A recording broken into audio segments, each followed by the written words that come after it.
Well, I'll tell you what's not a hypothetical.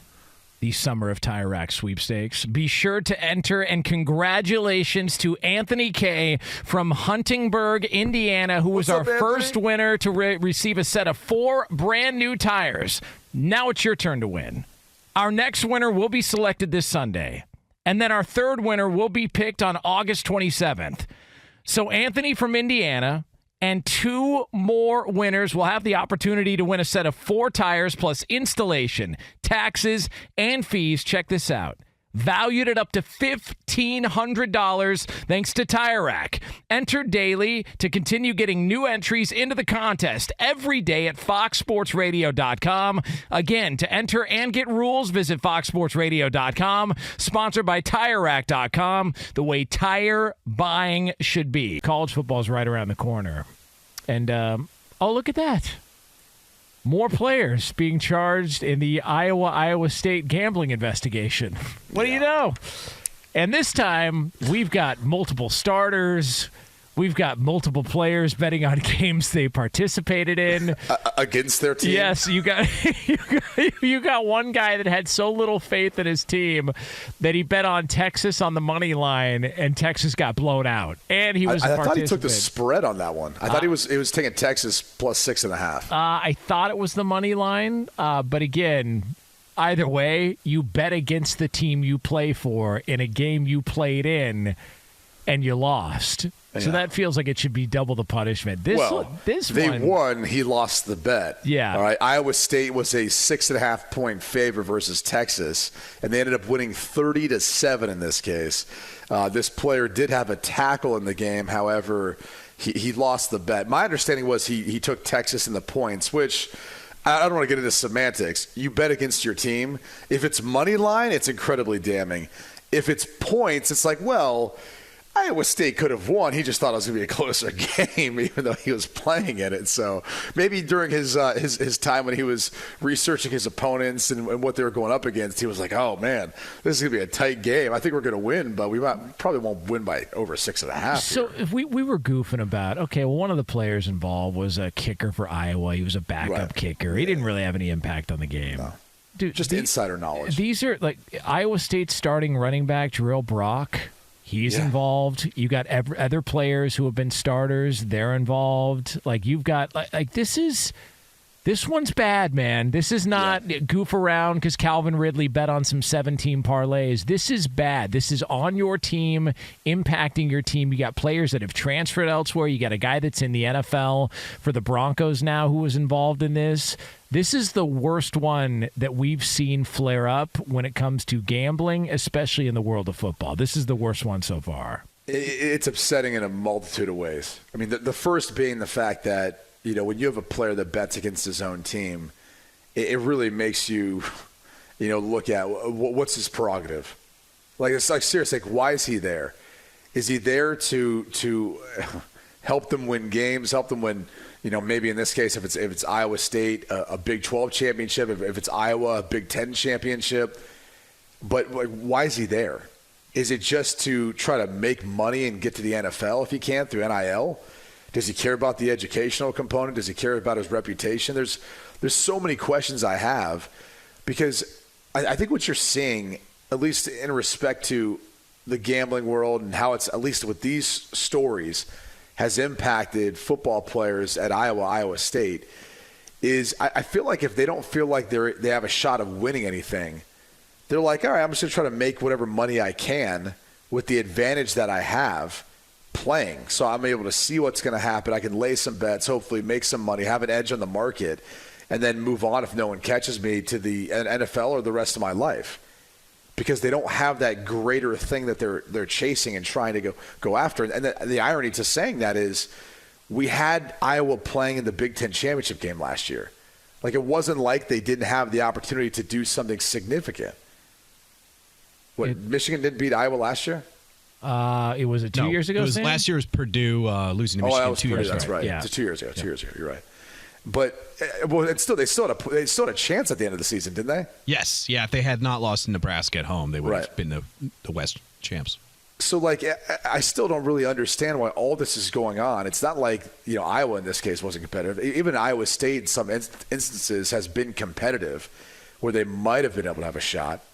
Last year probably, wasn't a great example of that. But I wonder if that's what's factoring into these kids' heads. Like, outside of the fact they're young, and when you're young, you're dumb, you make mistakes, you make poor decisions, that you're thinking more in the short term, not the long term. And you don't think about if you get caught. You think about the reward, not the risk.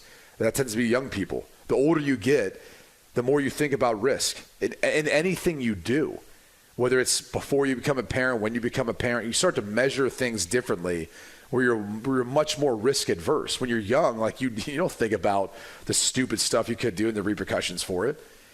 But now you're getting to a point where, when you're talking about betting against your team and you played in that game, that's criminal. That's dirty, man. That's not only dirty. It takes you back to the days. Like, didn't BC have a betting scandal? One of their basketball teams with point shaving. Yeah, fixing games in the game.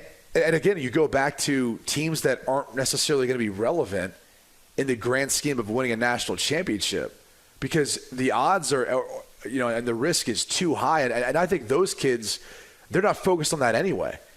Like the kids who are going to go play at other places where they have a legit shot every year competing for a national championship, that doesn't even factor into their brain to go out and take that insider information and go gamble. They're like, no chance. I'm not going to hurt my team's chance of winning a national championship. If you're on any one of these teams that they kind of feel like is irrelevant or they're just out there playing games, I could see it factoring into their head more of using the insider information they have an advantage if they can gamble to bet. Now, to bet against your own team, though, that's just dirty. Like, that's one where, like, you kick the kid off, you suspend him, you allow him to face whatever punishment he gets because you're breaking trust, you're breaking bonds, you're breaking laws, you're breaking a lot of things that you just can't afford to have that ever in college football or any other sport for that matter. I can't imagine. And look, I did a lot of dumb things when I was 18 to 22 years old. Yeah, we all did. But still, though, not that dumb. This one feels like I would at least know, this is not good. Like, this is not right. You should not be doing this. Like, I think I would still have a sense of this is not an okay thing to do. And if you're a loyal teammate and your teammate and the bond you have with your teammates is everything, you're not going to do something knowing that it's disrespectful to them and you're screwing over a lot of people who are pouring their heart and soul into this because you've got money and some, $200 bet that you've made through the equipment manager or whoever it was that put together these bets. Like, this feels like... And I don't know when it ends because it seems like, okay, we've reached our end and now more players continue to come out and more players. It's almost like they're slow playing this and just releasing a couple here and a couple there. But this element of it, I think it may even be worse than, what we saw with Hunter Deckers, who was a quarterback for them, because this is multiple players. This is players, managers, people who have transferred. You got one guy, because there's so many names involved here, Arlen Bruce, the fourth, who's a former Iowa player who bet on the under on 2 games back in 2022 last year. He bet the under against Northwestern, lost, by the way. 37.5. Shocking. Yeah. Shocking, by the way. It is shocking. I mean, he was on the right side of that bet. He definitely was. And I don't know how any of you spent your New Year's Eve. He spent his New Year's Eve in Nashville, Tennessee. Great spot from what I hear. But while there was a football game going on, it was the Music City Bowl. He also bet the under on that. The under was 31.5. And he did end up winning that game because Iowa won their bowl game 21-0. So, but he knew exactly what the Iowa defense was bringing. Come on, Sam. Sam. Correct. You take the under more often than not. Do you not with the Hawkeyes? Lately, yeah, absolutely. I mean, there was a time when Iowa could score touchdowns. And Will Levis didn't play in that game, correct? No, he did not. No, yeah. So I mean, that was a smart bet. There were a lot of guys that did not play. I mean, that was a smart bet. Hey, let's not take away from what Iowa accomplished. Yeah. Two of their touchdowns in that game were defensive touchdowns. They scored one offensive touchdown in the Music City Bowl. okay, Sam, we get it, but it takes two to tango. It's not all just about the offense not scoring. Sometimes it's about the defense too shutting out the other side, which the Iowa defense has been known for that. All right. So let's be honest here, and I'm half kidding, but I do think this is a possibility. Do you think Kirk Ferentz, head coach of Iowa, and his son Brian Ferentz, the offensive coordinator, do you think at some point during the course of the season, to try and get the offense motivated, they say, listen, you know what people think about you? They think you're so bad that they're betting against you, and they're part of this locker room in years past. Why don't you think about that, and you guys get it in gear? I would absolutely pull that card to get them motivated, especially if I'm Brian Ferentz and I've got money on the line, because there's kickers in my contract that if we score a certain amount of points that I'm going to get paid more. I'm using everything I can to get my team motivated. I don't care.